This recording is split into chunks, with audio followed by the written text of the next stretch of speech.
Alors on va parler de santé, on va parler de santé des jeunes et notamment, mais pas que, mais notamment de santé mentale. Il en a été question tout au long de cette journée, mais là on va vraiment entrer dans le vif du sujet grâce à des enquêtes, encore une fois, des travaux de chercheurs, mais pas seulement, aussi grâce au travail de la culture, de la production culturelle, en l'occurrence audiovisuelle. Vous allez le voir tout de suite, ce sera avec Marine Mogarin-Le Gagneur, qui est l'une des scénaristes d'une série qui s'appelle Mental et qui prend pour terrain et pour sujet la question de la santé mentale des jeunes. Avec autour... Pardon ? Oui, il y aura le micro-trottoir, mais je présente un peu tout le monde, mais je ne vais pas l'oublier cette fois. Je l'ai oublié une fois. Et donc, Yael Amsalem Mingui, qui vient de me rappeler gentiment qu'il y aura la vidéo, qui est sociologue chargée d'études et de recherche à l'INJEP, et dont le livre sur les jeunes filles des territoires ruraux a été montré tout à l'heure lors de la présentation du directeur de l'INJEP. À côté de Yael Amsalem Mingui, Jean-Baptiste Azot, qui est chargé d'études statistiques à la DRES sur les questions de santé mentale. Et puis Stanislas Pilka, qui lui est responsable des enquêtes et des analyses statistiques à l'Observatoire français des drogues et des tendances addictives. Voilà, alors peut-être on peut voir la vidéo et puis ensuite commencer avec vous, Jean-Baptiste Azot.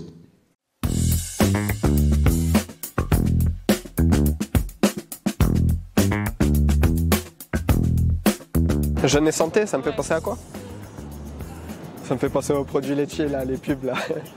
Je pense au fait qu'ils sont physiquement capables, mais qu'ils se détruisent aussi petit à petit en pensant qu'ils sont grands en fumant ou en buvant, par exemple. Bof. Ouais, bof. Parce que, santé, normalement, sur le schéma santé physique, ça devrait aller. On devrait avoir un bon cœur, pas trop de cholestérol, pas de diabète, j'espère. Mais niveau santé mentale, je sais que pour certains... Pas top là. C'est vrai que bon, on a du mal, mais je pense que c'est aussi par rapport à la pression qu'on reçoit en fait et l'éducation en général. On fait face tous les jours à des choses un peu trop lourdes pour nous. Jeune et santé, ça me fait penser tout d'abord je dirais à la santé mentale, mais parce que je sais pas, j'ai l'impression que les jeunes maintenant sont plus fragiles que ce qu'ils étaient avant. Un truc qui s'entend beaucoup aujourd'hui, c'est que la psychologie des étudiants est à son plus bas. Donc effectivement, il faudrait un accompagnement psychologique plus soutenu pour les élèves qui en ont besoin. On est tous stressés, mais les jeunes ont un avenir qui n'est pas encore certain. Donc ils peuvent être stressés par l'avenir, ça va pas savoir quoi faire par exemple. Mais aussi du coup il y a l'école qui stresse, les professeurs, les parents qui pressent pour différentes choses. Donc je pense qu'on est très stressé en général. Des gens qui font des phobies scolaires, d'autres qui sont en dépression, etc. Plein de trucs comme ça par rapport à la pression. Drogue, mauvaise alimentation, c'est des choses qu'on assimile un peu aux jeunes, même si c'est pas que eux, mais ouais, c'est clair qu'on a un peu cette image-là. Trop bonne santé, cela va de soi, en soi, je pense, avoir une pratique physique sans trop s'essouffler, pouvoir faire des efforts sans que ça fasse trop mal, ne pas avoir une sorte de date de péremption qui plane sur ta tête en mode dans 3 mois c'est fini. Voilà, c'est ça la bonne santé. Hein. Peut-être insister un peu plus sur, comme je disais précédemment, l'importance de la santé mentale chez les jeunes. Que ce soit en mettant peut-être plus de soins psychologiques à l'intérieur, que ce soit des collèges, lycées et aussi de la faculté, mais de ce que j'ai compris ici, il y a des psychologues. Mais je sais que ce n'est pas le cas dans tous les lycées où alors la compétence espérée n'est pas là.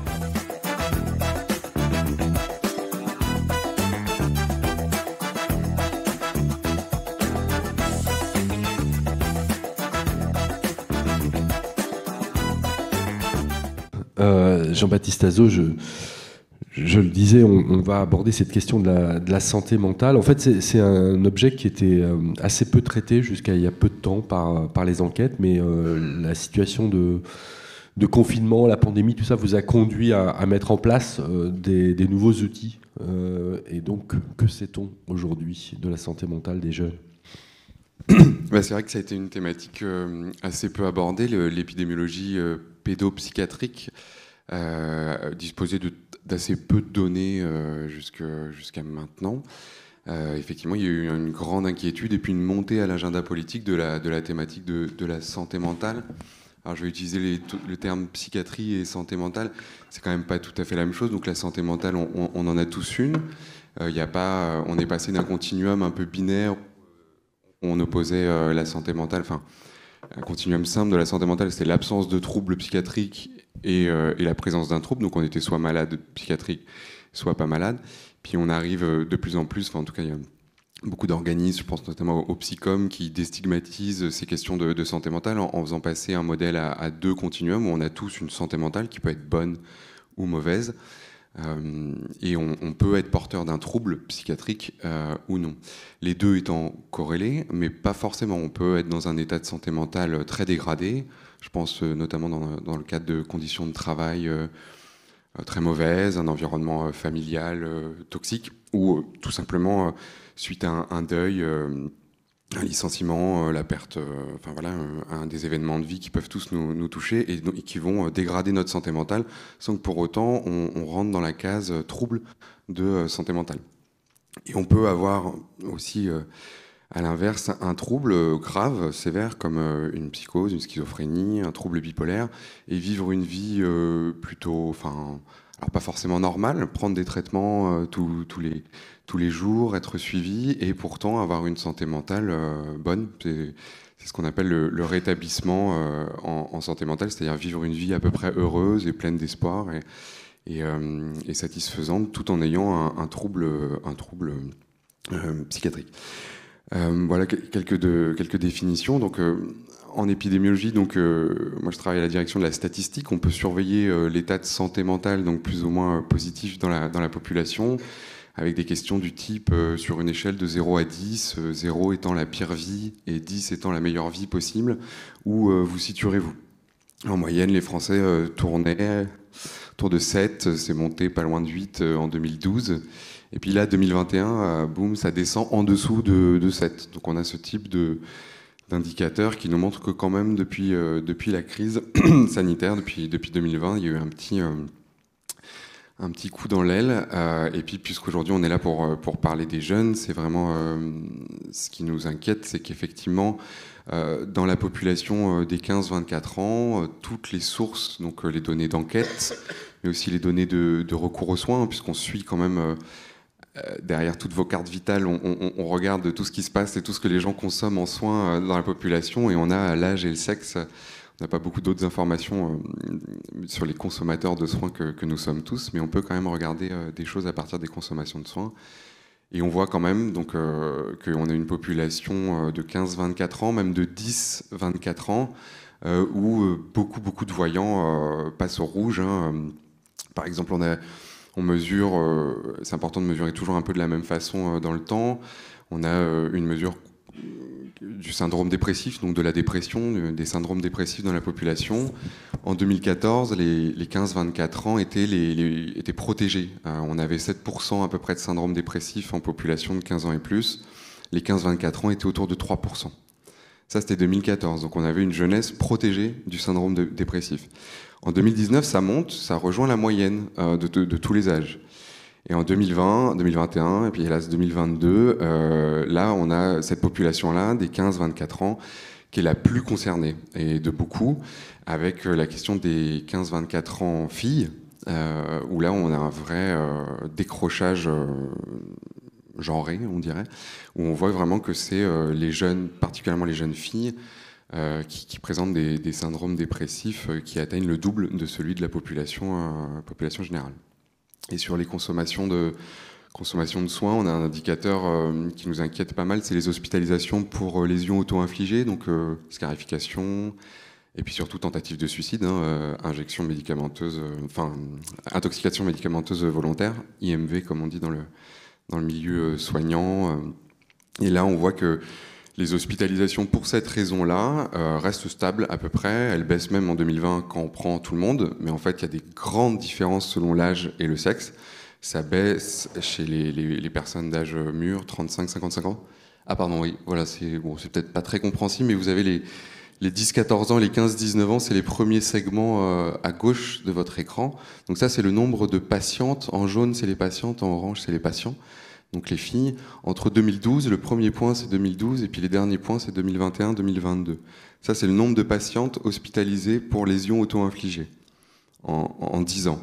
Et vous voyez qu'il y a un vrai phénomène sociologique et qui est corroboré par nos données d'enquête et par d'autres sources. C'est pas juste parce qu'on améliore le codage dans les hôpitaux. On a questionné les données, on est quand même allé voir si c'était pas lié à des phénomènes de codage ou de renseignement de la donnée. Et non, ça correspond bien à un phénomène. Il y a de plus en plus de passages à l'acte dans cette population spécifiquement. Donc en jaune, donc c'est les jeunes filles. Et ça commence dès 10 ans, quoi. Enfin, voilà. Avec quand même quelque chose qui se passait. Enfin, on voit quand même que ça commençait avant 2020, mais que la crise a fait on accuse beaucoup la crise sanitaire. Je me méfie je trouve qu'elle a bon dos, quoi, la crise sanitaire, et parce qu'on voit des phénomènes, comme je vous dis, d'aggravation avant, puis la crise vient peut-être accélérer un phénomène. Voilà. Alors c'est une question. Derrière, ça pose la question de pourquoi, qu'est-ce qui se passe. On n'a que des hypothèses, la littérature scientifique ne nous donne pas de réponse claire, alors forcément après il y a la philosophie de comptoir, on nous parle des réseaux sociaux, il y en a qui disent MeToo, des choses qui étaient acceptées avant ne sont plus acceptées par les jeunes filles, donc, et du coup paradoxalement ça dégrade la santé mentale. Voilà, il y a plein de pistes, mais c'est complètement hypothétique parce qu'on n'a pas de travaux, et je pense qu'il faudrait là pour le coup des travaux beaucoup plus qualitatifs que quantitatifs pour venir expliquer cette dégradation qui, nous espérons, va finir par revenir à des niveaux tels qu'ils étaient en 2014-2015, mais c'est pas ce qu'on voit dans les données les plus fraîches. Merci. On va continuer avec des chiffres avant de parler de manière un peu plus qualitative avec vous, Stanislas Wilka. Oui, c'est moi. Bonjour. Oui, d'abord, c'est vrai, je vais dire d'où je parle, parce que je suis content de cette invitation. En tant que statisticien, je travaille depuis maintenant 15 ans sur les enquêtes auprès des jeunes. Alors, à la fois, et c'est un peu paradoxal, je connais plein de jeunes. J'ai analysé depuis 15 ans des milliers et des milliers de jeunes de 11 à 18 ans. Sur certains, je sais même s'ils ont eu des rapports sexuels, et en même temps, je ne les ai jamais rencontrés. C'est le charme du statisticien. Et donc, finalement, j'ai une certaine méconnaissance, tout en sachant beaucoup de choses. Et là, l'autre avantage... Alors, désavantage, pour moi, c'est un avantage. Le statisticien, il fait des photographies. Je vais vous en proposer juste quelques-unes. Je ne fais pas faire d'exposé sur les dernières données, mais j'en ai choisi quelques-unes pour caractériser un peu ce dont on parle, je crois, depuis le début de la journée. Et en même temps, donc je fais une photographie, puis après, bien sûr, on revient vers moi pour me dire, moi je sais pas. Et je vais faire la même chose avec vous. Je vais vous dire, voilà, il se passe ça, et on comprend pas bien. Et je crois que c'est un des objets de cette journée, c'est est-ce qu'on peut comprendre quelque chose. Alors, une fois que j'ai dit ça, je vais, voilà. Alors là, c'est pas les chiffres qui sont intéressants. Vous avez trois séries de courbes qui concernent la consommation de tabac sur votre gauche, au milieu l'alcool et à votre droite le cannabis. On observe ces données depuis plus de 20 ans avec une enquête qui respecte l'orthodoxie statistique de ce qu'on peut faire à peu près de mieux, même si, bien évidemment, il y aura toujours des choses à améliorer, des défauts. Et ce que ça montre, c'est que ça baisse. Ils fument moins, ils boivent moins, et ils fument moins du tabac et du cannabis. Et en 2022, c'est le dernier point, on observe des baisses parmi les plus importantes observées sur ces 20 dernières années. Donc, alors là, en termes de santé publique, c'est parfait. et moi qui travaille à l'Observatoire des drogues et des tendances addictives, je suis presque augmenté. Bon, non, je plaisante. Mais en tous les cas, je vais voir les décideurs publics et je suis rassuré, ça va bien. Ça semble aller bien. Et puis, dans ces enquêtes, un petit peu à la marge, c'est moins notre champ, bien évidemment, on touche à la santé des adolescents. Donc, on a quelques questions. Et on a une question qui a été évoquée juste précédemment. Ces enquêtes, c'est de l'autodéclaration, c'est auto-reporté. Et on travaille sur des notions de santé perçue. C'est important la santé perçue.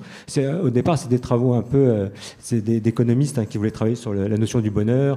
Et puis, on est arrivé à cette notion de bien-être. Et le bien-être, alors, il faut savoir quand même que nos adolescents, ils sont en bonne santé, en fait. Si on leur demande comment tu te sens par rapport aux jeunes de ton âge, qu'ils aient 11 ans ou 18 ans, la très grande majorité se trouvent en très bonne santé. Mais alors, on ne sait pas très bien de quelle santé ils parlent. Et c'est là où c'est intéressant. Et je trouve que le petit micro-trottoir précédemment, c'est assez surprenant comment ils associent, et je pense que c'est assez récent, santé et santé mentale. C'est quelque chose qui n'était pas du tout le cas il y a encore quelques années, parce que quand on dit je suis en bonne santé, je n'ai pas de maladie, j'ai pas d'accident, j'ai rien.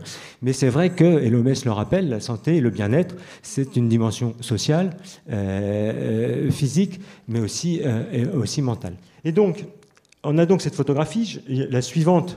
Alors, si je mets celle-là, c'est parce qu'on s'intéresse aussi aux jeux d'argent. Alors, bien évidemment, vous voyez bien que là où je vais, je parle de tabac, d'alcool, de cannabis, c'est parce que tout ça, c'est les jeunes, ils passent leur temps à se droguer. Et puis, il y a le jeu d'argent, là, depuis quelque temps, on en parle beaucoup, bien évidemment. Ils ne veulent pas travailler parce qu'ils espèrent gagner beaucoup d'argent en jouant. Là, pareil, entre 2017 et 2022, ces pratiques qu'on attendait en hausse sont en baisse.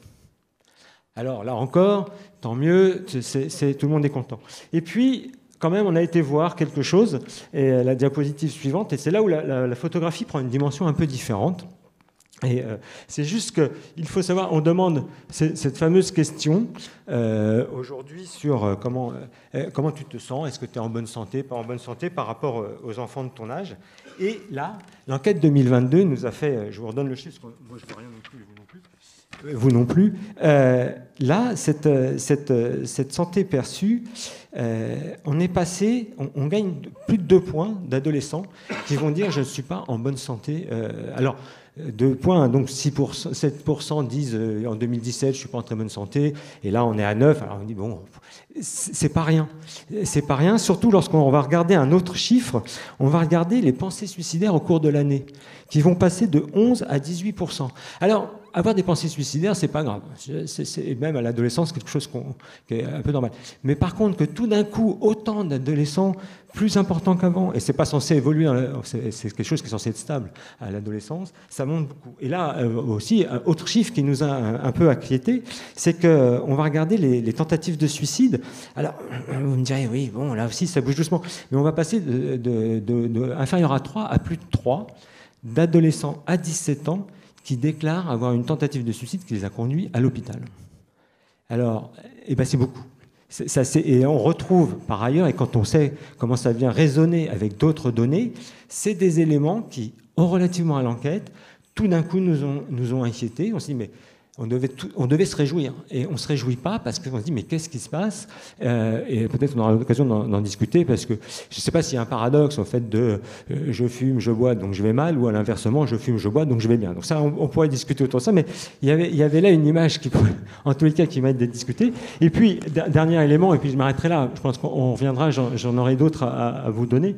Une petite dernière. Chez les plus jeunes, là aussi, c'est des santé perçues, des bien-être perçus subjectifs. C'est la fameuse, ça a été évoqué, cette fameuse échelle de 0 à 10, où est-ce que tu te sens ? Et là, ce que vous voyez, le bleu et orange, c'est les filles et les garçons. Ça va de la 6e à la terminale. Bon, clairement, il y a une dégradation tout au cours de la scolarité, avec un écart filles-garçons qui s'est vraiment, qui est extrêmement important en 2017, parce que les pointillés, c'est la situation 2018. Les traits en plein, c'est la situation 2022. Je ne sais pas si vous voyez quand même cette dégradation de simplement dire, sur cette échelle de 0 à 10, où est-ce que tu te sens? Et là, les moyennes ont vraiment baissé. Donc voilà un peu ce que je... Et donc la question qu'il y a derrière, c'est que je ne sais pas vraiment ce qui se passe aujourd'hui. Alors bien évidemment, on pourrait revenir sur les effets Covid. Nous, on l'a vu.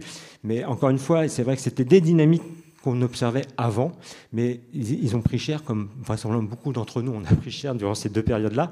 Les conséquences, on ne va pas les voir tout de suite, mais on voit des choses qui disent quoi? Ça, je ne sais pas. Qu'est-ce qu'ils font? S'ils boivent plus, ils fument plus, ils jouent plus au jeu d'argent. Alors bon, du coup, nous, on n'observe pas tout, mais vous avez peut-être des idées sur ce qu'ils font. Mais en tout cas, il semble, pour une partie d'entre eux, aller moins bien. Ça, c'est clair. Et ça mérite quand même de se poser 2 minutes pour en parler, quoi. Merci. Vous disiez, en commençant votre intervention, Stanisław Szpilka, vous remarquiez les propos du micro-trottoir qui étaient intéressants et sans doute nouveaux dans le fait d'associer santé mentale à santé. Mais ça participe sans doute de la même chose que le choix que vous avez fait, Marine Mogarin-Le Gagneur, de prendre la question de la santé mentale comme un objet de série pour la télévision.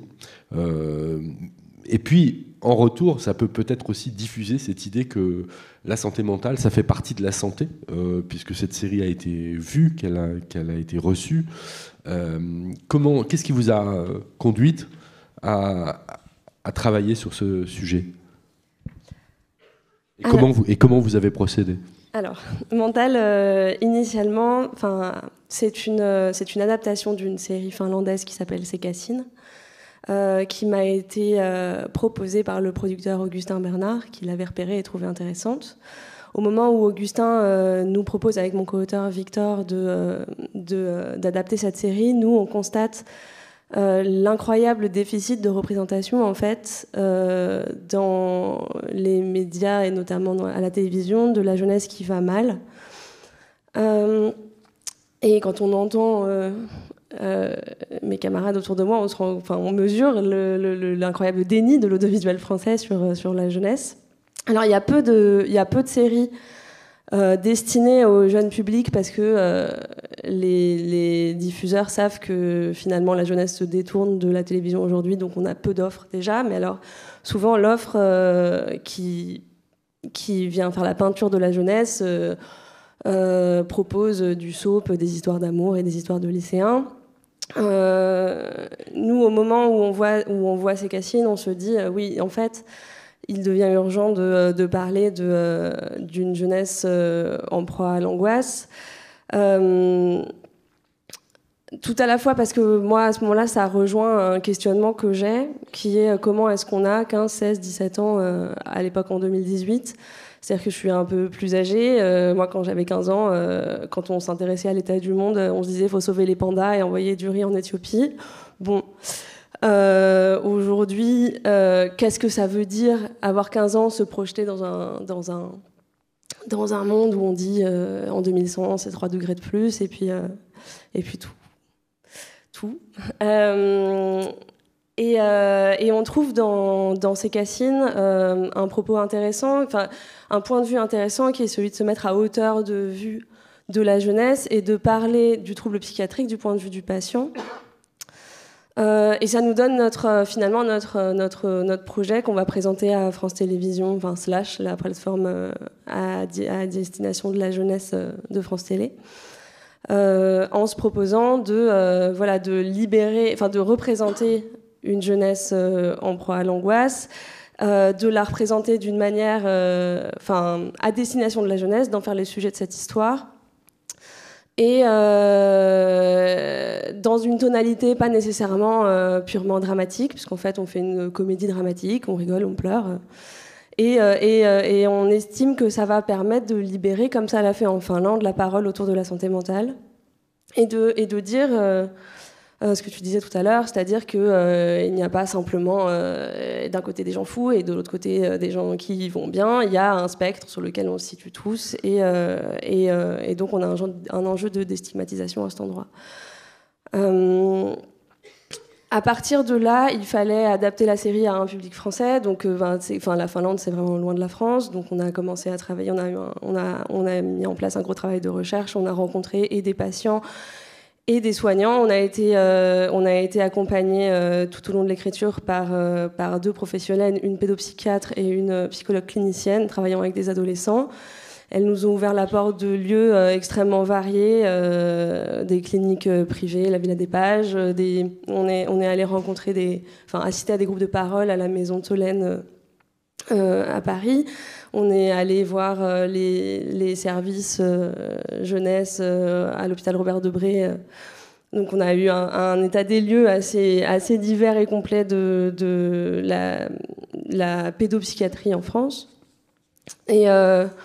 Et nous, là-dedans, il fallait trouver comment représenter ça à destination des jeunes et pour amener à libérer la parole autour de ça, pour pas leur faire peur. L'idée, c'était de ne pas produire une fiction anxiogène qui, à un endroit, représenterait un hôpital psy flippant. On n'est pas dans une fiction sociologique sur l'état de la psychiatrie en France. Donc on s'est situé dans une clinique privée, mais avec des lits ouverts au public, donc sous contrat. L'idée étant d'ensuite se mettre à proposer une fiction autour de la jeunesse et de la jeunesse en proie aux troubles, mais avant tout de l'adolescence. Peut-être on peut voir un extrait ou une bande-annonce de... C'est la bande-annonce de la première saison. Vous êtes ici suite à une décision de justice. Je suis pas malade, moi. Pourquoi ils veulent me garder? J'ai rien. Je te présente ton nouveau coloc, Marvin. Je peux compter sur toi pour l'installer? Ouais. Bonne journée à toi aussi. Chaque couleur a un sens. Le rouge, c'est la colère. Le noir, c'est la peur. Et quand on en a plein le cul, c'est quoi la couleur? C'est vraiment des gamins. Salut. Revenez ici tout de suite! T'as pas capté qu'on était dans un asile de fous, là? Mais tu parles de tes potes, là? Ils sont fragiles, donc les déculpabiliser, c'est bien, mais leur laisser penser que la maladie, c'est pas l'ennemi, c'est dangereux. Les gens fous, les gens pas fous, ça veut rien dire. On a tous des problèmes. On se démerde comme on peut. Tu veux sortir? Tu es sûr? Tu sais que les primes vertes t'aideraient à avancer. Je veux pouvoir vivre les choses. Pourquoi ce serait à eux de dire ce qui est normal pour moi?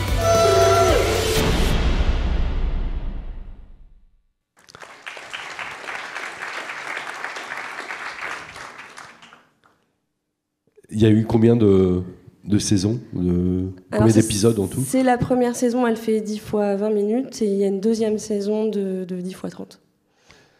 Et comment a été reçue la série? Vous avez eu des retours à la fois du grand public, mais aussi des professionnels, les autres, pas ceux avec lesquels vous aviez travaillé? Oui, on a eu des retours. Alors du grand public, on a eu du public, parce que c'est une petite série, une petite plateforme. Elle a été très bien reçue, tout à la fois par les soignants et par les patients, et les anciens patients. C'est ça qui était hyper chouette à voir. On a eu des retours, notamment des associations de familles qui étaient assez contentes. Les patients trouvaient que, de manière générale, Mental, ça reste une fiction. L'idée, c'est de proposer quelque chose qui dramaturgiquement soit un peu rigolo. On est dans une clinique où ils arrivent quand même à un certain moment à faire rentrer de l'alcool, à faire un peu des conneries. Bon, il y a des choses qui sont un peu over the top, mais on tenait à ne pas dire complètement n'importe quoi. C'est-à-dire que cette clinique, elle est un peu rock'n'roll, mais au fond, rien de ce qui s'y passe il est complètement impossible, pardon, et surtout on tenait à ne pas dire de bêtises sur les ados, leur expérience, leurs troubles, et c'était pour ça qu'on qu'on s'est appuyé sur beaucoup de recherches et qu'on a été encadré par des pros. Et la réception a été bonne à cet endroit-là, puisqu'on nous a beaucoup dit ok, c'est pas exactement ce que j'ai vécu, mais d'une certaine manière si, ok, il y a un truc d'ordre de la sensation que je retrouve, voilà. Et les patients et les soignants étaient assez contents de. Il y avait une forme de sincérité, quoi. Merci. On va terminer ce premier tour de table avec vous, Yael Amsalem Mingui, et pour nous parler notamment d'enquêtes plus qualitatives qui étaient appelées de leur vœu par les statisticiens ou les quantitativistes. pour essayer peut-être de comprendre un peu ce qui... Tout à fait. Alors, je ne vais pas avoir la réponse, et vous le savez déjà, puisque j'ai divulgaché que je n'aurai pas la réponse à vos questions. Mais potentiellement, on pourra imaginer d'autres travaux derrière.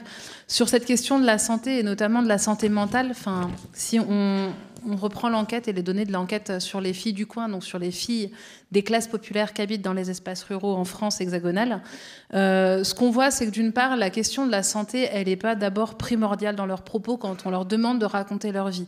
On voit bien que parmi ces jeunes femmes que j'ai pu rencontrer, alors avant la crise sanitaire, puis pendant la crise sanitaire, puis après la crise sanitaire, ce qu'on voit bien, c'est que les conditions matérielles d'existence, elles vont être d'abord importantes à raconter parce qu'elles sont dans des conditions matérielles d'existence qui sont difficiles. Elles vont être dans des études qui vont être plus courtes, donc les exposer aussi ensuite à des enjeux professionnels et d'insertion professionnelle plus complexes. Elles sont dans des rapports, dans des enjeux en termes de logement et d'habitation qui sont particulièrement précaires. Et puis, pour celles qui sont déjà en emploi parmi celles que j'ai rencontrées, elles sont encore plus que les garçons concernées par des emplois précaires, par du temps partiel subi et fractionné, qui vont largement dominer en fait l'ensemble de leur quotidien. Et donc, face à ça, même si en tant que femmes et en tant que jeunes femmes, elles ont été socialisées au fait de devoir prendre en considération le soin, la santé d'abord des proches, donc les petits frères, les petites sœurs, et puis les personnes âgées, et puis en fait aussi un peu celle de l'entourage, leur propre santé aussi, hein, clairement quand on est une jeune femme, on grandit, et là je fais écho à la thèse qui a été primée par l'INJEP aujourd'hui, mais oui, quand on est une jeune femme, on est socialisé à devoir passer devant des médecins qui vont exercer un contrôle médical du corps et du corps reproducteur en particulier, puisque pour être une femme, il faut aller chez le gynécologue. En fait, non. Quand on est une jeune femme, il ne faut pas aller chez le gynécologue. On peut y aller, on peut aller voir un professionnel de santé, on peut aller voir un professionnel de santé généraliste, on peut aller voir une sage-femme, on peut aller. Mais par exemple, le fait de devoir aller, c'est aussi, d'une certaine manière aussi, être légitime à aller voir un professionnel de santé. Alors sur la question du corps et sur l'arrivée des menstruations, on va voir qu'il y a une certaine légitimité qui va être portée aussi par les mères, par les grands-mères, par les femmes de l'entourage, qu'on ne va pas du tout retrouver sur les questions de santé mentale, par exemple. Le fait d'être un peu c'est pas facile en ce moment, enfin toutes les réponses qu'on peut avoir quand on fait du quali, quand on dit alors justement aujourd'hui comment ça va, ouais, en ce moment c'est pas la meilleure forme, mais tu sais ça va passer, t'inquiète pas, donc on va passer à un autre sujet. C'est pas ça ton enquête. Et oui, non, c'est pas ça mon enquête. Mais si, en fait, c'est aussi ça mon enquête. Mais de la légitimité à produire un discours sur la santé mentale, ça reste compliqué.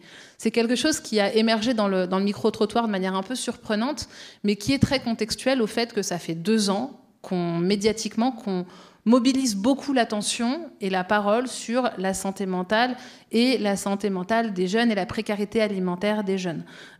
Pour autant, ça ne veut pas dire que parmi les jeunes femmes que moi j'ai pu rencontrer dans le cadre des filles du coin, elles se sentent légitimes à pouvoir déranger un médecin pour des problèmes qui les concernent. Non, on va déranger un professionnel de médecine parce qu'on a un vrai problème de santé.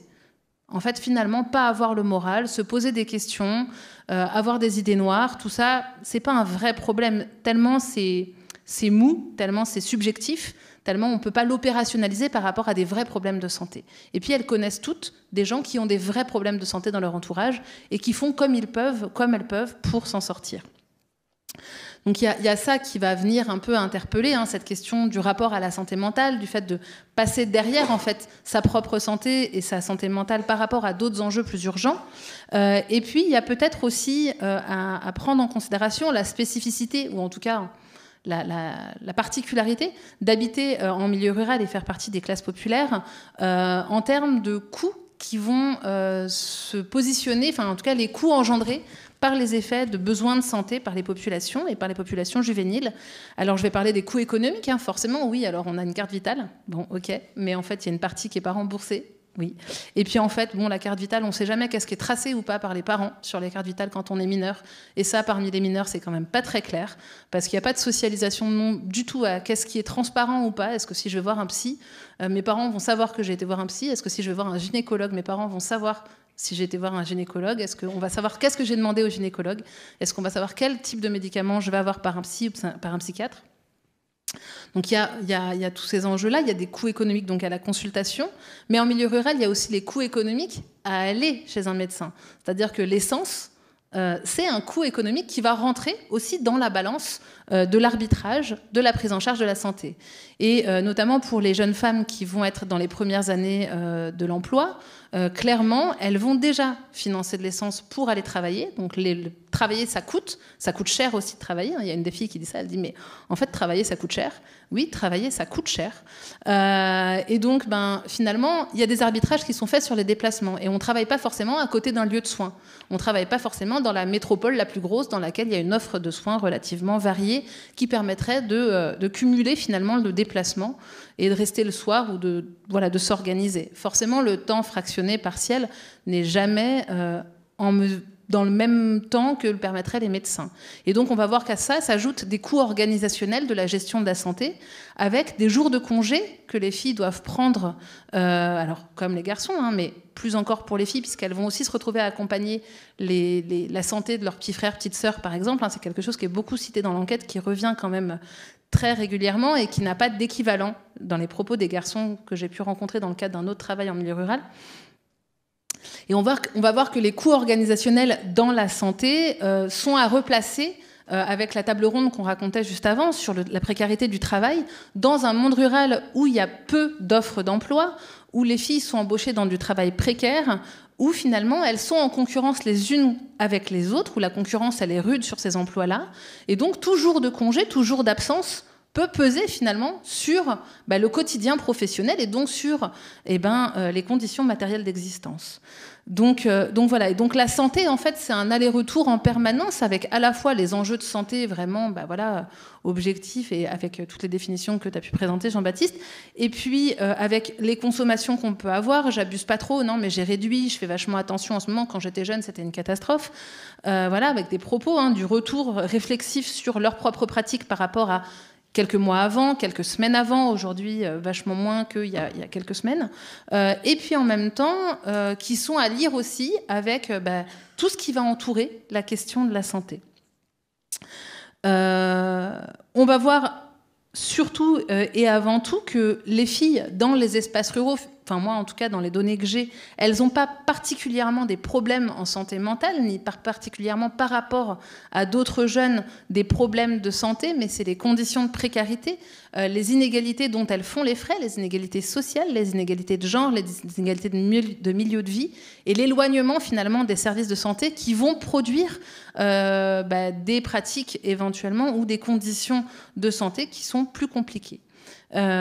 Deux expressions qui reviennent beaucoup pour les filles du coin, c'est faire avec et s'adapter. Ça s'applique aussi à la santé. Elles font avec et elles s'adaptent en permanence. Elles s'adaptent à l'absence de soins. Elles font avec le fait que le médecin n'avait pas de place ou qu'il va falloir attendre 6 mois pour avoir un rendez-vous.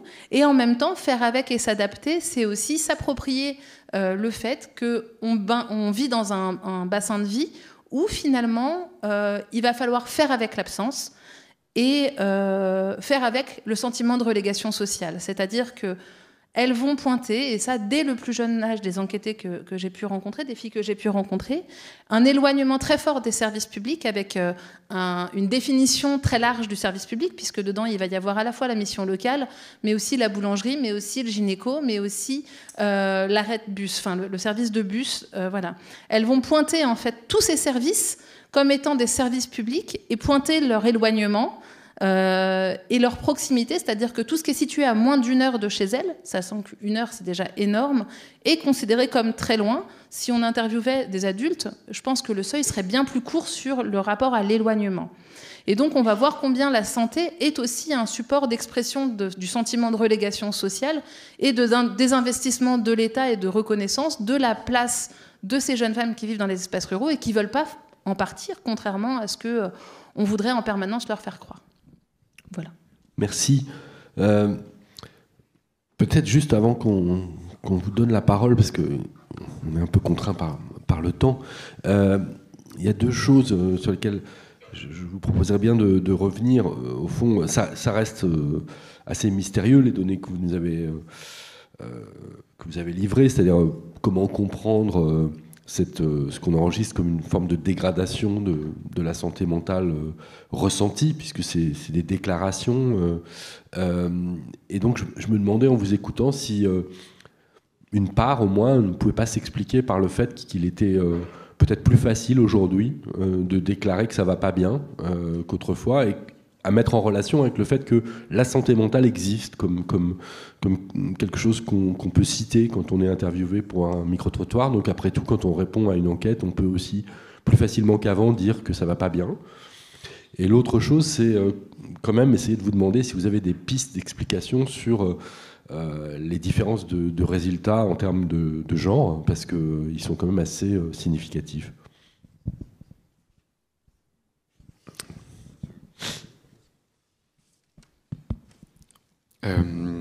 Oui, la première question, c'est sur l'amélioration de la verbalisation du mal-être. Effectivement, il y a certainement des phénomènes générationnels. On a vu des artistes populaires dans la jeunesse, je pense à Lady Gaga, mais il y en a eu plein. Puis il y a la série Mentale. Enfin, il y a pas... C'est vrai que le stigmate autour de la santé mentale diminue. Alors peut-être sur les troubles, ce qu'on appelle les troubles plus fréquents, que sont troubles anxio-dépressifs. Sur les troubles type psychotiques, je suis pas sûr que le stigmate recule malgré les efforts de nombreux acteurs dans la société civile pour faire reculer la stigmatisation autour de ces troubles-là. Donc peut-être que c'est plus ok, pardon, j'ai pas de formalisation plus jolie que celle-là, mais c'est plus acceptable de parler de santé mentale dans les générations les plus jeunes. Après, désolé de revenir à mes gestes suicidaires, c'est des gestes qui sont une verbalisation. Là, c'est pas du déclaratif. Là, c'est du concret. Et puis, on regarde derrière le nombre de passages en soins intensifs pour voir si c'est des gestes graves.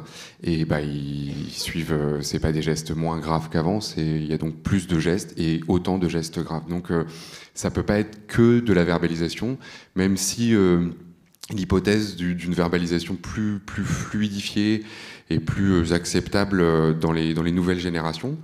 Et indirectement, du coup, ça veut dire qu'il faut faire attention aux générations plus anciennes parce qu'elles cachent peut-être un peu plus, on aura plus tendance à cacher le mal-être. Voilà. Sur le rapport de genre, en psychiatrie, il y a quand même, on a tendance à, et on le voit bien dans les statistiques, je sais pas toi Stanislas, mais quand même, on parle de troubles plus externalisés chez les hommes. La détresse psychologique est certainement la même dans les deux sexes, mais chez les hommes, on va externaliser sa souffrance, ça va être une bouteille, ça va être de la violence, ça va être des comportements à risque, conduire à 210 sur l'autoroute, marcher sur un parapet, donc on parlera pas de tentative de suicide, mais il a quand même marché sur un parapet avec 200 mètres de vide à droite, bon, mais c'est pas une tentative de suicide, mais bon... voilà, et de l'alcoolisation massive, voilà, donc on externalise la souffrance chez le sujet masculin. Et alors tout ça c'est des moyennes, hein. Bien sûr c'est des moyennes, attention. En moyenne, la souffrance va rester plutôt à l'intérieur chez la femme, donc c'est le trouble internalisé, la dépression, l'anxiété, au sens où la souffrance reste à l'intérieur de la psyché. Voilà. Donc on cherche le pendant chez les garçons. Donc on voit qu'il y a une dégradation chez les jeunes filles, et on se dit mais alors est-ce que les jeunes garçons vont bien ? Ça peut être une explication. Ou est-ce qu'ils vont tout aussi, enfin, qu'une minorité, parce que c'est quand même une minorité, il faut quand même le rappeler, c'est quand même une minorité de jeunes filles mais c'est une minorité grossissante, et du coup c'est pour ça que ça nous inquiète. Mais ça reste une minorité. La majorité des... Enfin, en général, la santé mentale des jeunes est bonne, voilà, il faut quand même le rappeler. Et le pendant masculin pourrait être plus de violence, plus de comportements à risque, et ça c'est des outils que l'épidémiologie en santé que nous sommes, on a moins accès à ces données-là. Alors j'ai été voir dans les données du ministère de l'Intérieur, on voit quand même que les taux d'agression, notamment d'agression sexuelle, augmentent. Les perpétrateurs sont souvent des hommes. On voit que ça augmente, mais ça augmente à tous les âges. Donc, et ça augmente aussi peut-être parce que les plaintes, il y a plus de plaintes, il y a le phénomène MeToo, on en a parlé. Voilà. Après, il y a quand même, on voit des déterminants socio-économiques très puissants sur la santé mentale. Donc on voit que ces gestes suicidaires, encore une fois, sont beaucoup plus le fait de jeunes filles avec des niveaux de diplôme bas et qui appartiennent à des quintiles de niveau de vie, donc c'est-à-dire dans les milieux dans les classes sociales les plus pauvres. Mais il ne faut pas négliger les déterminants biographiques individuels des troubles psychiatriques et des passages à l'acte que sont la victimation, c'est-à-dire le fait d'être victime de violence, de malveillance, de violence sexuelle tout particulièrement, avec des taux de passage à l'acte suite à des viols et à des tentatives de viol, hein, qui sont sans commune mesure avec les déterminants plutôt socio-économiques que nous, on a tendance à regarder. Et puis parce que c'est plus difficile de poser des questions comme ça dans des enquêtes. Mais on sait par ailleurs, il y a de plus en plus de travaux qui mettent en lien la victimation des personnes avec l'apparition d'un trouble, notamment les troubles les plus graves, hein, la psychose. Hein. Voilà, avec des violences, et plus ces violences ont eu lieu tôt dans la vie, dans l'enfance, plus la chance de déclencher un trouble est importante. Alors peut-être que... Voilà. Merci. Vous vouliez ajouter quelques mots ?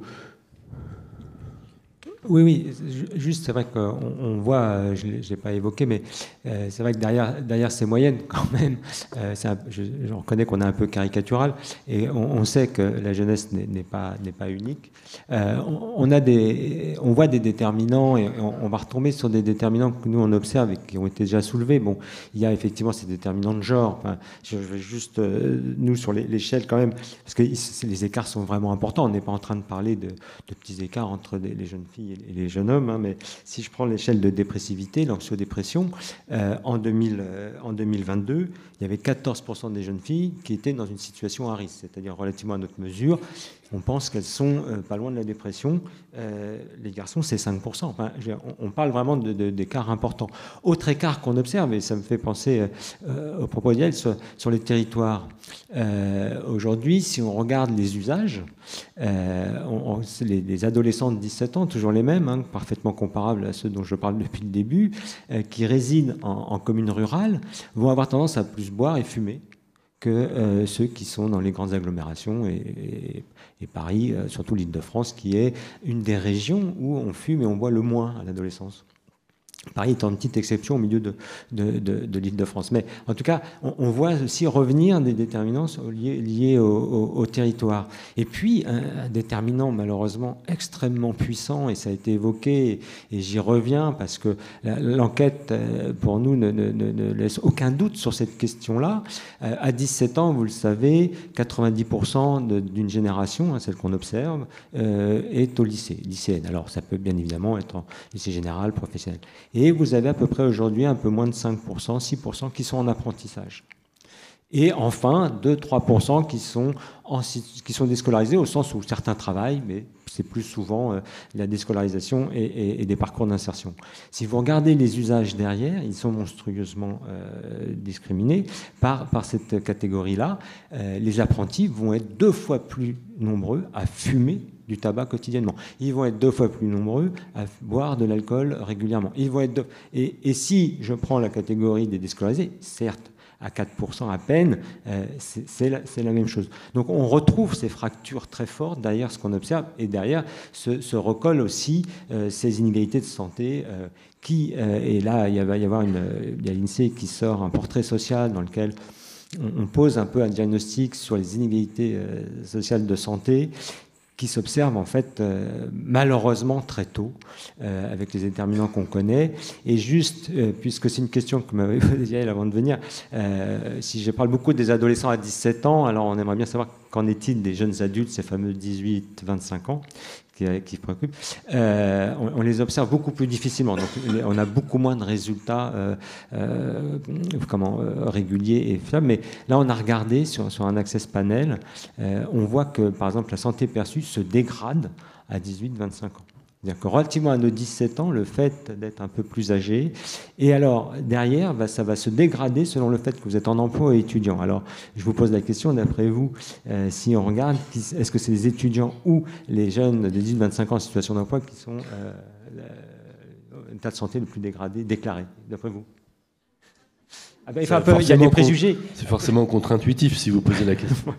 Donc non. Et donc c'est des jeunes aujourd'hui en situation d'emploi, et je crois que ça rejoint la table précédente, qui vont finalement là aussi dans cette santé perçue. Encore une fois, on est d'accord, qui englobe bien plus largement que la question de la santé, une situation plus dégradée. Donc voilà quelques éléments qu'on retrouve malheureusement derrière notre débat. Merci.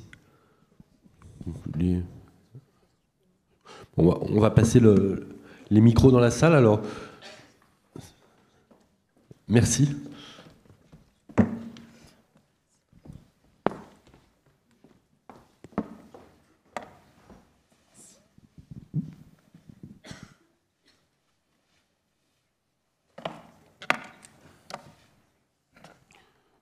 Bonjour. Bonjour, je me présente. Je suis Akoka Hugo, j'ai 21 ans et je suis actuellement en 2e année de bachelor en école de commerce. Et à côté de ça, je suis aussi porteur de projet sur une plateforme qui relie la technologie et l'orientation. Donc notre but à nous, c'est vraiment de créer cette plateforme pour qu'elle puisse venir cerner les caractéristiques et les objectifs de l'utilisateur et l'orienter par la suite dans ses choix professionnels, qu'ils soient extrascolaires, scolaires ou d'orientation professionnelle. Et donc j'ai noté aussi que l'association entre la santé mentale et la santé générale, ça m'a particulièrement interpellé parce qu'en effet on constate que les jeunes au final ne vont pas si mal que ce qu'on en pense, mais aussi j'ai noté que oui, la santé mentale des jeunes, donc vous ne pensez pas que la santé mentale des jeunes est étroitement liée à l'absence d'objectifs et d'intérêts clairs dans leur vie.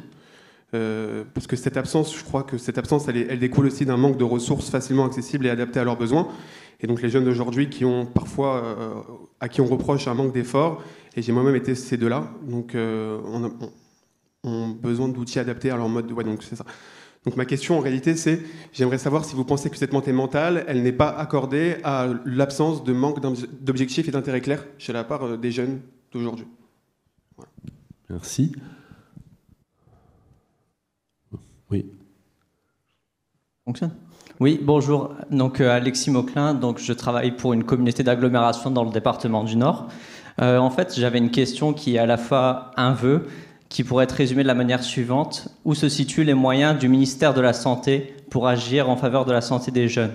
En fait, je vais le développer rapidement. C'est que, en fait, le ressenti que nous avons sur le territoire, c'est qu'il y a certes des dispositifs qui sont là pour aider à faire de la prévention, du repérage des troubles de santé, mais en fait, on est facilement bloqué par le fait qu'agir sur des problèmes beaucoup plus structurels, tels que l'offre médicale, l'investissement dans des établissements et services médico-sociaux, etc. Nous, en tant que collectivité territoriale, mais aussi les associations de terrain, elles n'ont pas les moyens d'investir en la matière. Et en fait, on essaie de pallier à des difficultés. Par exemple, on finance des actions telles que des psychologues de rue qui viennent justement au contact des jeunes dans les quartiers pour justement faire du dépistage, du repérage des troubles psychologiques. Mais en fait, on ne peut pas aller plus loin parce que concrètement, la personne qui accompagne ces jeunes, elle est censée les amener vers les structures qu'on appelle le droit commun, comme les centres médico-psychologiques. Sauf que nous, sur le territoire, et je pense qu'on n'est pas les seuls dans le pays, il faut attendre 12 à 24 mois pour avoir un rendez-vous dans un centre médico-psychologique. On a des structures de soins qui sont normalement financées, accessibles aux jeunes, pour lequel, du coup, il n'y a pas de frein financier. Sauf que le frein auquel ils sont confrontés, c'est le frein temporel. Et c'est totalement bloquant pour favoriser la prise en charge des troubles qui, de fait, vont s'aggraver. Donc voilà, pour ces différents détails, moi j'aimerais savoir comment on pourrait travailler avec les agences régionales de santé, notamment pour développer des actions qui permettent justement d'accompagner les jeunes dans les problématiques de santé, notamment la santé mentale. Merci. Merci, oui. Allô, vous m'entendez? Oui. Bonjour, je m'appelle Elsa, j'organise des ateliers depuis une petite dizaine d'années avec des jeunes et j'ai effectivement l'impression d'observer quelque chose dans les dernières rencontres. C'est que lorsqu'on arrive, c'est des ateliers d'une journée, pour rebondir sur votre hypothèse fille-garçon, lorsqu'on installe un climat d'écoute, il y a quelque chose qui dégoupille beaucoup plus vite, en tout cas dans les dernières rencontres. Les garçons n'ont pas supporté juste ce climat de gravité qui s'installe et d'écoute authentique. Donc ont dû sortir plusieurs fois de la salle lors des derniers ateliers et parce que c'était impossible pour eux d'exprimer des émotions profondes ou de pleurer. Donc ils sont allés dégoupiller quelque part, faire des crises d'angoisse, taper dans des murs, des choses comme ça, mais qui étaient ensuite tout à fait partagées et accompagnées. Mais les filles étaient plutôt disparaissaient. C'est-à-dire qu'elles disparaissaient dans une timidité dans laquelle elles s'enfonçaient. Et ça a fait écho à ces chiffres de suicide. En fait, cette réaction différenciée par rapport au climat d'anxiété dans lesquels les uns vont essayer de surmonter avec les outils, un peu, pour le dire vite, masculins, de surmonter des émotions. Et les filles vont encore être un peu aux prises avec une forme de socialisation par la discrétion, par le fait de prendre sur soi. qui pourrait, même si c'est là très intuitif parce que c'est des observations juste, voilà, c'est quelques ateliers, cette histoire de disparaître, en fait, de plutôt disparaître et se faire oublier. Qui peut aller jusque peut-être à des gestes voilà, tragiques. Donc voilà, je partage cette observation. Et ensuite, j'ai observé aussi dans les générations 18-20 des personnes incapables d'articuler leurs pensées, vraiment enfermées dans un mutisme. Et donc je me demande la responsabilité d'une socialisation par le numérique, le fait de plus partager des moments simples aux pauses, à l'université, juste d'échanges comme ça qui remettent un peu de joie, puisqu'on est quand même des humains interdépendants. Et le fait qu'ils aient été très vite socialisés par des outils qui empêchent ce contact direct, l'impact que dans vos études vous pouvez observer avec la santé mentale. Merci. Vous voulez apporter des éléments de réponse à ces 3 premières questions, remarques?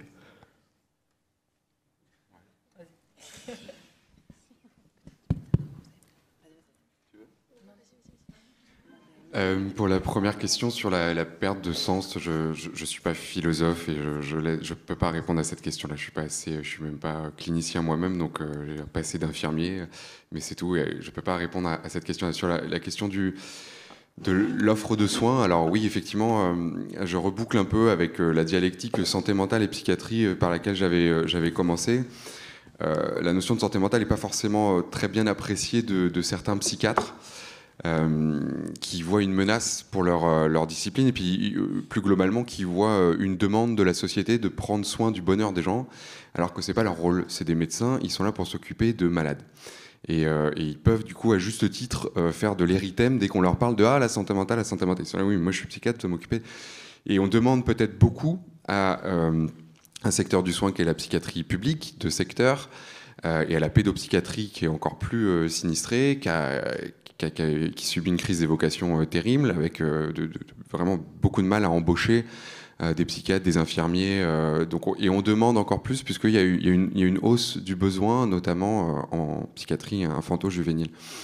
Donc l'idée, c'est quand même de donner le bon intervenant au bon moment, avec ce qu'on appelle la réponse graduée.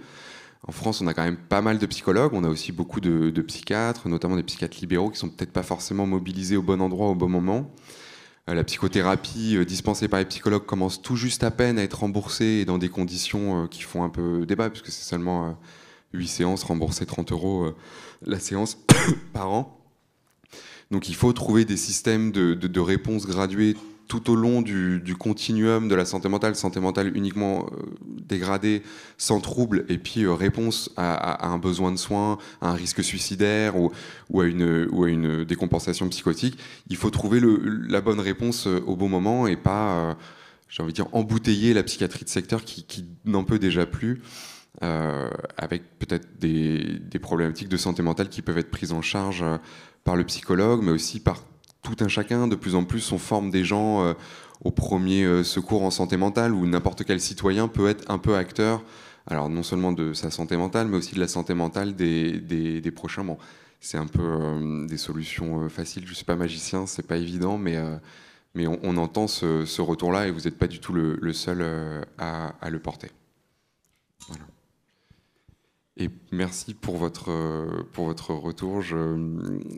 Par rapport à l'expression différenciée et les réseaux sociaux, alors c'est vrai qu'il y a de plus en plus nous, on voit une corrélation quand même forte avec la fréquence de checking, pardon pour l'anglicisme, et de consultation des réseaux sociaux et santé mentale, et l'heure d'écran et la santé mentale. C'est-à-dire plus on passe de temps devant un écran, et c'est aussi valable chez les enfants, plus la santé mentale, plus les difficultés psychosociales sont dégradées.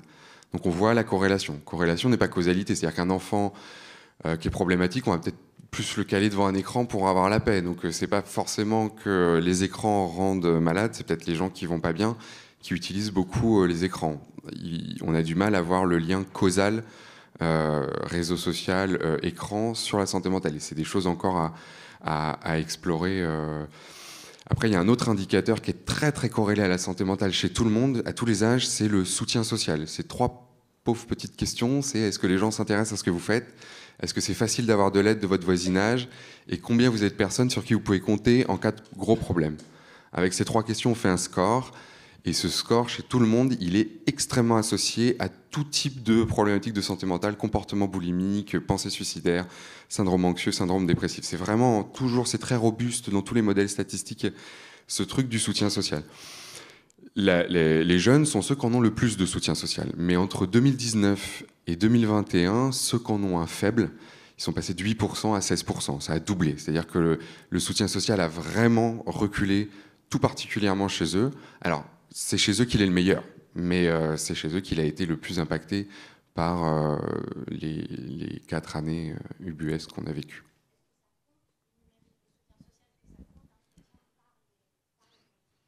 Bah là, le soutien social, c'est tel qu'on le mesure nous, et ça n'inclut pas le numérique, ou à moins d'inclure les liens sociaux par le numérique dans ceux sur qui on peut compter en cas de problème. Comment ? On n'inclut pas ça dans la question, donc je sais pas. Je ne sais pas.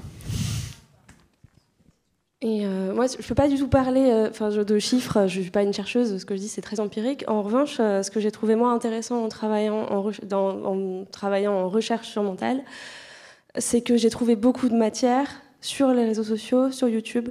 C'est quand même un espace d'expression assez intéressant. On a des journaux intimes en ligne de jeunes femmes borderline hyper intéressants.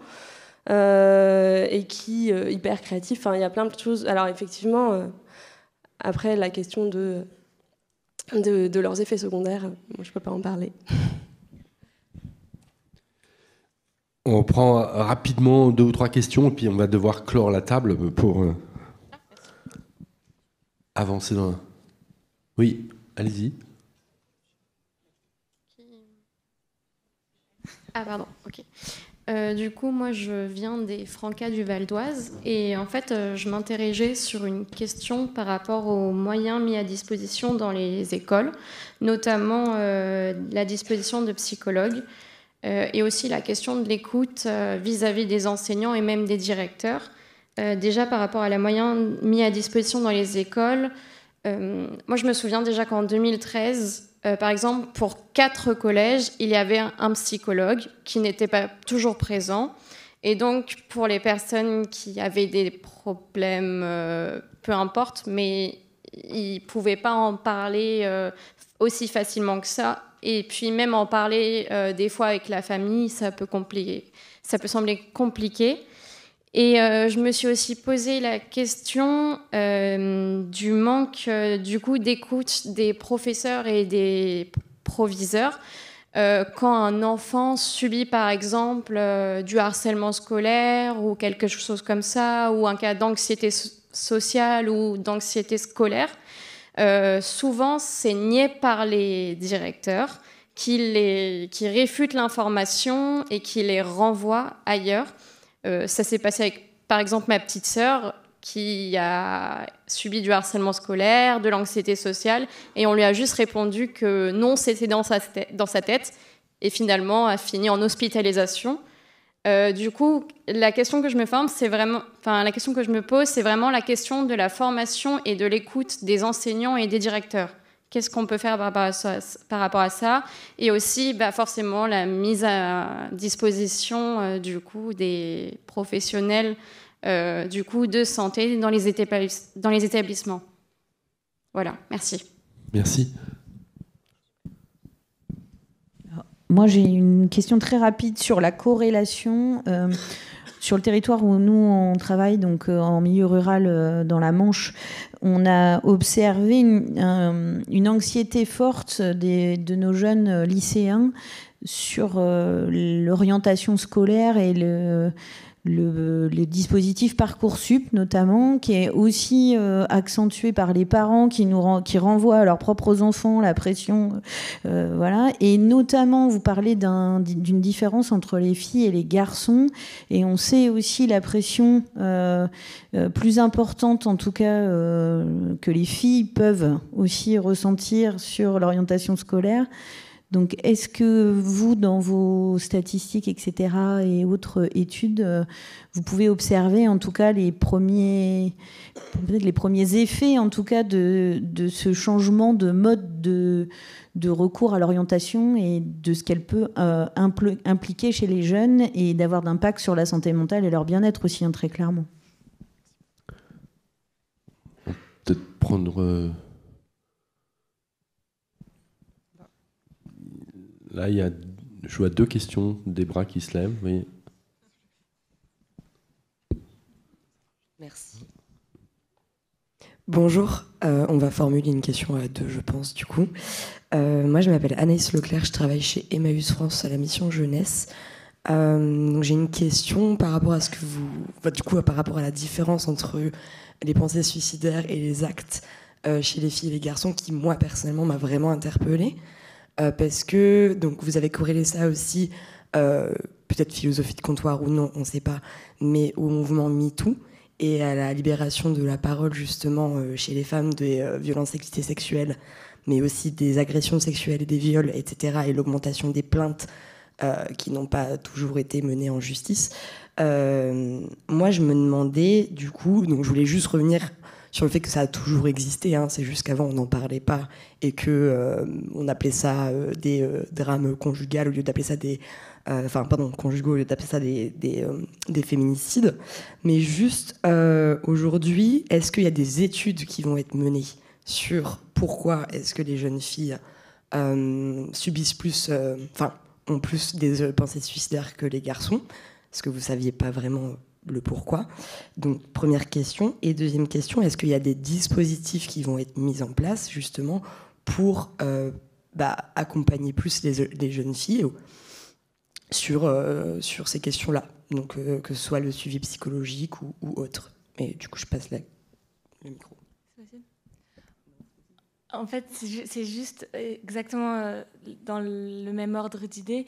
Hier, par exemple, la Civis a rendu public tout le rapport qu'ils ont créé pendant 2 ans sur les violences intrafamiliales pendant l'enfance et sur l'inceste. Ça a été un travail énorme. Ils ont fait beaucoup de préconisations. Et je me demande si, compte tenu de tout ce que vous avez dit tous les 4, en fait, c'est un peu en lien avec la question juste avant, est-ce que ça va être mis en place? Est-ce qu'il y a des budgets pour ça? Et est-ce qu'on va faire, un peu comme vous avez préconisé, des vrais travaux qualitatifs pour expliquer la dégradation de la santé mentale? Oui. Bonjour, j'avais une question sur un point assez particulier, parce que quand on entend parler de santé mentale concernant les enfants, j'ai l'impression qu'il y a des statistiques concernant l'inceste. On dit que c'est 2 ou 3 enfants par classe en moyenne. On parle des enfants qui se font harceler. Mais est-ce qu'il y a aussi des statistiques sur les violences psychologiques au sein de la famille? Parce que ce qui peut arriver, malheureusement, c'est qu'il y a des enfants qui peuvent cumuler plusieurs facteurs, des parents qui peuvent être toxiques, ou des humiliations, ou des manques affectifs qui, sur le long terme, peuvent être assez destructeurs et avoir des fins tragiques. Donc, savoir s'il y a un domaine d'études là-dessus ou si c'est encore quelque chose de tabou. Est-ce qu'il y a des recherches, de la documentation à ce propos-là? Parce que, vu que ce n'est pas de la violence physique, ce sont des enfants qui, au sein du système scolaire, peuvent passer sous les radars. Merci. Alors, je vais faire la première réponse. C'est impossible à répondre sur la question des moyens, puisqu'elle revient à chaque fois, que ce soit pour comment on fait pour... où on en est de la médecine scolaire, où on en est de des enjeux sur les ARS, où on en est... toute la question autour des moyens. En fait, je pense que même si on avait très envie de pouvoir vous répondre, on ne peut pas vous répondre ici à la table. On n'a pas les moyens de pouvoir vous répondre, et c'est des questions qui sont de toute façon... toujours posé quand on parle de santé, c'est quels sont les moyens donnés à la prévention d'une part, quels sont les moyens donnés au recrutement de professionnels d'autre part, et comment après on organise la place de ces professionnels dans tout l'échiquier de santé, prévention, accompagnement, soins et post-soins. Donc voilà, c'est juste pour vous dire, on vous entend, mais pour vous répondre, on ne peut pas répondre. C'est un peu nul, mais en même temps, c'est très compliqué. Voilà, on sait que l'éducation nationale travaille sur la place de la médecine scolaire, sur les enjeux de repérage. On a tous entendu l'actualité sur le harcèlement. C'est donc difficile aussi de répondre sur la question du harcèlement de manière un peu rapide, en 20 secondes et demie, là, maintenant. Mais oui, il y a les derniers événements qui se sont tenus au sein de l'école ont rappelé combien c'était important et que ce n'était pas une préoccupation ni que de l'école, ni que des élèves, mais que c'était l'ensemble de la communauté éducative, l'ensemble des adultes qui gravitent finalement autour des jeunes, d'entendre les plus jeunes, d'entendre aussi les témoins, d'entendre et de prendre au sérieux la parole de l'ensemble de ces jeunes et de former les professionnels, mais aussi de donner du temps aux professionnels une fois formés pour pouvoir faire ce qu'on attend d'elles et eux, que ça soit dans le cadre scolaire, périscolaire, que ça soit dans le cadre de l'animation ou dans d'autres cadres d'accompagnement de la jeunesse, mais aussi plus tard dans le cadre du travail, parce que la question du harcèlement ne se limite pas à la sphère de l'école, ça serait vachement trop simple, mais le harcèlement professionnel n'est pas vachement mieux travaillé une fois qu'on est adulte et on s'en sort pas vachement mieux après. Donc du coup, voilà. Juste ensuite... Pour terminer sur les questions, comme ça je vous donnerai les possibilités de répondre aux questions, puisque moi je fais les questions auxquelles on ne peut pas répondre. On s'est organisé dans les échanges de regards. Je prends la patate chaude.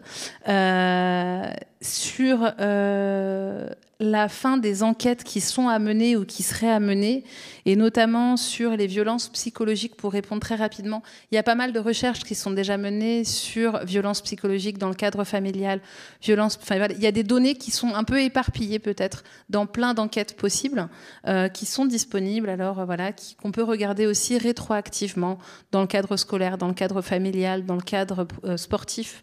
Qui sont peut-être à regarder sur du temps long ou à comparer dans les manières dont les questions ont été posées. Elles sont peut-être éclatées dans plein d'enquêtes et donc peu visibles quand on passe pas ses journées et ses nuits à lire des enquêtes des autres et de celles de ses collègues.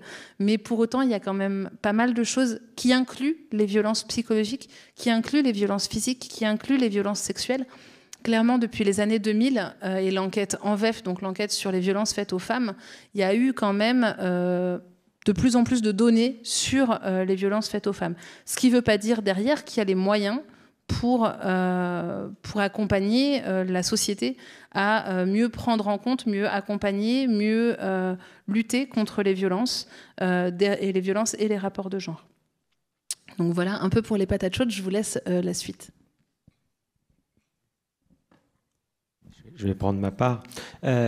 Oui, sur les... c'est les limites de l'exercice, c'est les raisons. Alors effectivement, moi je pense qu'il y a beaucoup d'anxiété, parce que l'échelle qu'on observe, c'est plus de l'anxiété, vraisemblablement, que de la dépression au sens fort, même si sûrement certains sont en situation et mériteraient d'être pris en charge. Après, les raisons de l'anxiété, alors oui, Parcoursup, alors ceux qui ont été parents se doutent bien que ça doit être une raison d'anxiété, mais il y en a plein, et on ne peut pas... c'est compliqué dans les enquêtes d'aller typer absolument tout ce qui est possible pour essayer d'objectiver finalement quel facteur serait prédominant. Moi, ce que je crois qu'il faut retenir de ces données, c'est que malheureusement, alors c'est pas une excuse, et je cherche à excuser personne parce que c'est pas. Il y a un temps long et ces enquêtes, elles mettent du temps à percuter, notamment au niveau du décideur public, parce que lui, il sait qu'il y a des coups derrière. Donc malheureusement, c'est vraiment des enquêtes à coups de butoir. Ça fait 20 ans qu'on répète. Et après, nous aussi, on est saisi de questions, on essaie de projeter, d'objectiver et de déplacer le projecteur. Donc la santé mentale, soyons francs, il y a encore quelques années, poser une question sur le suicide, et c'est pas simple de poser une question sur le suicide en enquête, puisque vous n'intervenez pas derrière. C'est pas simple d'intervenir sur des questions. Je cherche pas à excuser, on y travaille, sur les violences intrafamiliales. Si vous posez la question à un adolescent, il répond. ils verbalisent quelque chose, mais vous, il ne se passera rien derrière. Rien. Et on sait que ça, c'est des choses importantes. Donc, voilà, je ne cherche pas à excuser, je dis simplement, nous, pour l'instant, on travaille sur des indicateurs qui essayent de tourner le projecteur et de dire, là, il ne faut pas passer à côté. Et c'est ce qu'on est en train de faire, je crois, et c'est ce que toutes les données, on est en train de... En fait, c'est ça qu'on fait. Hein. On essaye de faire un gros package avec toutes les données sur la santé mentale en disant, là, il faut plus passer, on ne peut plus tourner autour du pot. Il se passe quelque chose, il y a des warnings qui s'allument. Malheureusement, ça va prendre un peu de temps. Alors après, est-ce qu'il faut désespérer ? Non. Si vous regardez la lutte contre le tabagisme, en 20 ans, on est passé d'un tabagisme de plus de 40% à 17 ans qui fumait tous les jours. On est aujourd'hui passé sous la barre des 15% et la barre des 10% va être atteinte très rapidement. Et c'est une vraie volonté de politique publique. Il ne faut pas désespérer. Malheureusement, on peut effectivement parfois regretter le temps long parce qu'il y a sur la santé mentale, il y a des choses qui se jouent très fort. Vous vouliez ajouter un mot ou... Quand même sur le suicide, oui, quand même. Il y a quand même l'Observatoire national du suicide qui travaille sur ces questions. Alors, on n'a pas de psychiatre et on ne va pas reprendre ici les éléments qui pourraient expliquer le suicide plus important chez les jeunes filles que chez les hommes. Mais il y a quand même des gros travaux. Ça, c'est une question qui est quand même bien étudiée, cet observatoire, et qui a l'adresse sur le suicide. Nous, on travaille avec. Enfin, il se fait des choses. Hein. Je sais bien que pas assez vite, pas assez bien, mais il s'en fait un petit peu quand même. Pardon. Bon, mais moi, je me permets juste d'ajouter une chose à propos de Parcoursup, parce que vous parliez d'angoisse, qui me semble effectivement une chose importante. On a beaucoup entendu parler de l'éducation nationale, hein, quand même, dans cette journée. On est de la spécificité, peut-être, du système éducatif français, dans sa capacité à organiser la reproduction sociale, mais aussi à façonner les parcours de vie et professionnels des gens sur le très long terme. Et autant c'est difficile pour l'État, on l'a compris, quand il s'agit de mettre des moyens, de mettre de l'argent, et il en faudrait davantage pour la psychiatrie, autant quand il y a des décisions qui ne demandent pas d'argent, comme une réforme de Parcoursup, pour laquelle il suffirait en fait de réinstituer un classement des vœux, pour faire baisser absolument toute la pression et toute l'angoisse. C'est-à-dire que c'est le système qui autrefois existait. Et on ferait en sorte que des centaines de milliers de lycéens de première et de terminale, en particulier, soient moins angoissés. Ça ne coûterait pas un rond. Et donc je pense que là on peut agir relativement vite. Encore une fois, le système, c'est pas l'algorithme. Tout le monde met le dos sur le dos de l'algorithme. C'est pas l'algorithme la question, c'est d'avoir mis en place un système qui est fait pour les 5000 étudiants qui sont pris dans 45 formations partout en France, mais qui n'ont pas le don d'ubiquité. Et donc, mais au lieu de réformer, on fait la même chose pour mon master maintenant. Et donc on fait perdre beaucoup de temps aux universitaires qui trient les dossiers en partant du principe que tout le monde peut faire 25 masters à la fois. Mais en fait, il suffirait de hiérarchiser les vœux et on résoudrait le problème, je crois, et on ferait baisser la pression.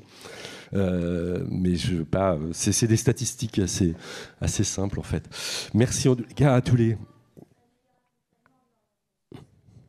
Et l'orientation, bien sûr, mais là, déjà, on ferait baisser une pression mécanique, en fait. Parce que finalement, à l'arrivée, les gens trouvent de la place, hein, globalement. Mais ils passent quelques mois difficiles pour pas grand-chose, en fait.